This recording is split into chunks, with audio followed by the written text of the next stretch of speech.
Hello, welcome back to the channel. So this morning I read The Dream of a Ridiculous Man by Fyodor Dostoevsky. I read it on Kindle here. This was actually my second time reading this short story. I read it the middle of February, and then I revisited it this morning.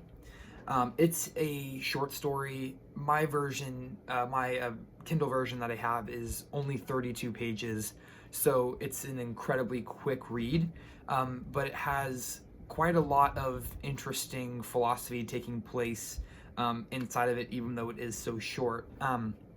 So, as the title suggests, the short story is about a dream of our unnamed narrator, our unnamed protagonist in this short story.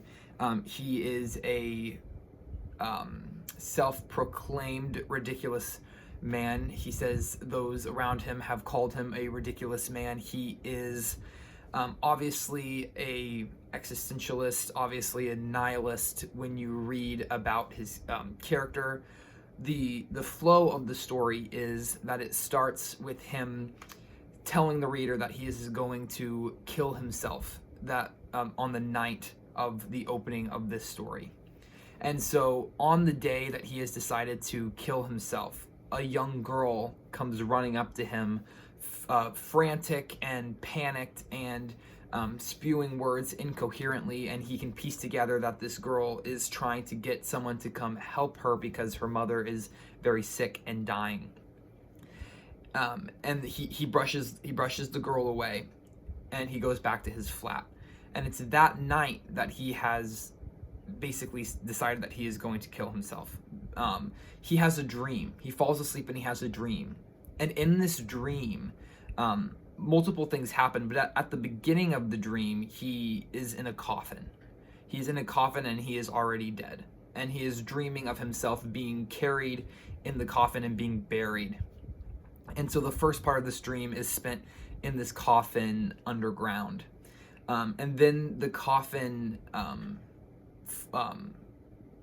shakes, and then he wakes up in a different part of his dream. And he wakes up flying in space with this unknown being, this unknown guide with him. And he's flying in space above Earth. And I meant to say earlier, once he left the little girl, he saw a star up in the sky, and he decided seeing this star was the reason that gave him the idea that he was done living, essentially. So in the second stage of this dream, when he's flying in space with this unnamed guide, they pass a star, and he asks if that's a certain star, and he says the name of the star, and the guide says, no, in fact, that's the star you saw between the clouds today, and that's the reason that you're dead and you're with me now, essentially, is what this guide says.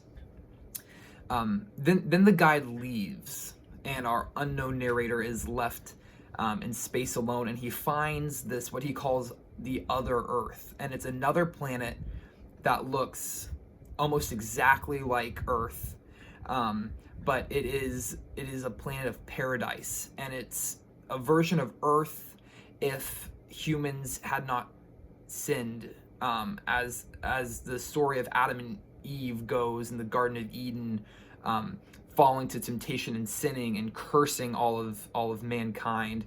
This is a planet where that story never happened, so humanity is perfect on this other planet, and everyone treats each other with the highest respect, with equality. Everyone is happy all the time. No one is sad. There's no pain. There's no war. There's no fighting. Everyone is just at peace with one another. And so our unnamed narrator is experiencing all of this, and he is just blown away by what he sees as the potential of what humanity on Earth could be if everyone could just follow by these certain rules. And something very interesting plays out. Essentially, one of the main points throughout this short story is that certain is the idea that the good emotions can only be present and sustained by the negative emotions, or good things in life are only registered as being good when compared to the bad things. And essentially the idea that if everything goes perfectly well in your life, and if you're happy all the time, the meaning and the emotion of happiness itself completely falls away.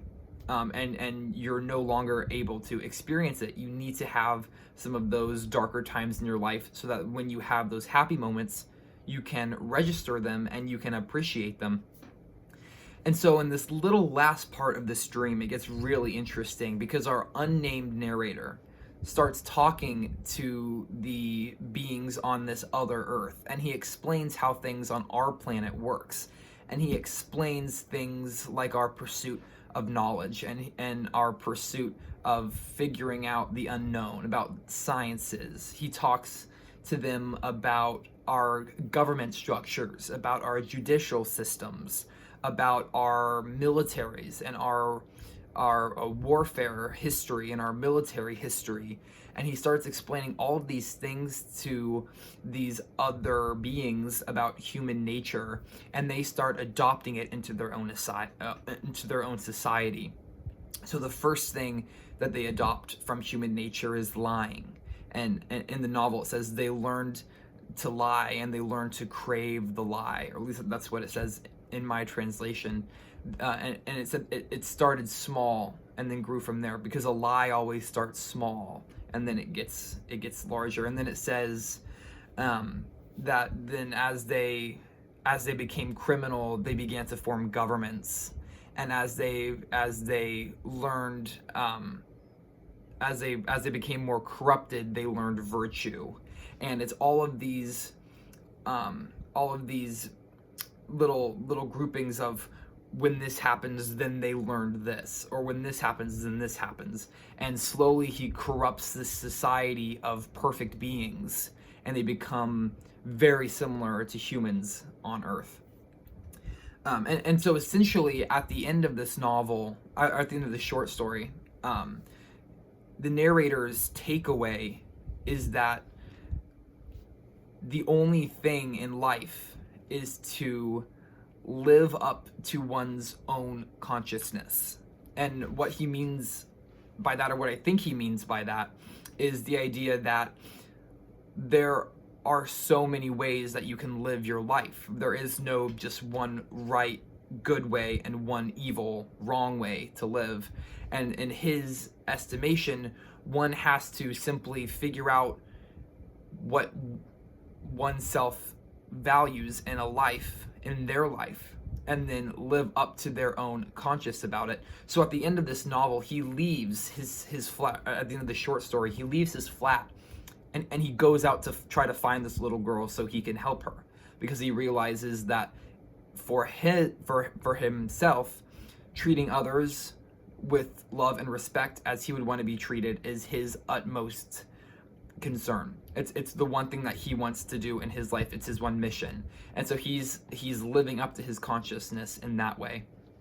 And so the book ends the short story ends with this thought that it's the human responsibility, it's our moral duty to seek out the things that we feel are morally important, and then to live those out in our own lives, which I thought was a very interesting ending. It's a great little short story. Like I said, it's only 32 pages. My edition at least is 32 pages, so you can read it in less than an hour.